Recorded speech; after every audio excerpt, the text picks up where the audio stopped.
நெத்திலி மீன் குழம்பு எப்படி செய்யலான்னு பார்க்கலாம் வாங்க. நெத்திலியை இது மாதிரி க்ளீன் பண்ணி வாஷ் பண்ணி வச்சுக்கோங்க. இதுக்கு தேவையான பொருட்கள் எடுத்துக்கோங்க. கரைச்சி வச்ச புளி தண்ணியில் 6 பச்சை மிளகாய், 2 கொத்து கருவேப்பிலை, 1/2 ஸ்பூன் மஞ்சள் பொடி, 1 தக்காளி நசுக்கி போட்டுடுங்க. 5 ஸ்பூன் குழம்பு மிளகாய் பொடி, 1 கைப்பிடி கல்லுப்பு, மொத்தமாக 3 டம்ளர் தண்ணி ஊற்றிக்கோங்க. இப்போ ஸ்டவ்வில் ஒரு பாத்திரத்தில் 6 ஸ்பூன் எண்ணெய், வெந்தயம் கொஞ்சம் பொரிஞ்சு வந்த உடனேயே கருவேப்பிலை, வெங்காயம் போட்டு வதக்கிக்கோங்க.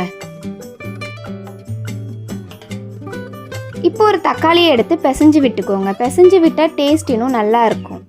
இப்போ தக்காளி நல்லா வதங்கின அப்புறம் 1 ஸ்பூன் குழம்பு மிளகாய் பொடி போட்டு மிக்ஸ் பண்ணிவிட்டு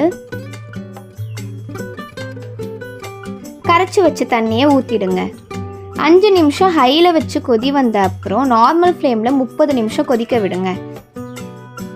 இப்போ நெத்திலி மீன் எடுத்து போட்டு ரொம்ப கிண்டக்கூடாது. ரொம்ப கிண்டுனா மீன் உடஞ்சிடும். லைட்டாக தொட்டு விட்டுட்டு சிம்மில் 10 நிமிஷம் வச்சுட்டு ஆஃப் பண்ணிட்டா உங்கள் நெத்திலி மீன் குழம்பு ரெடி.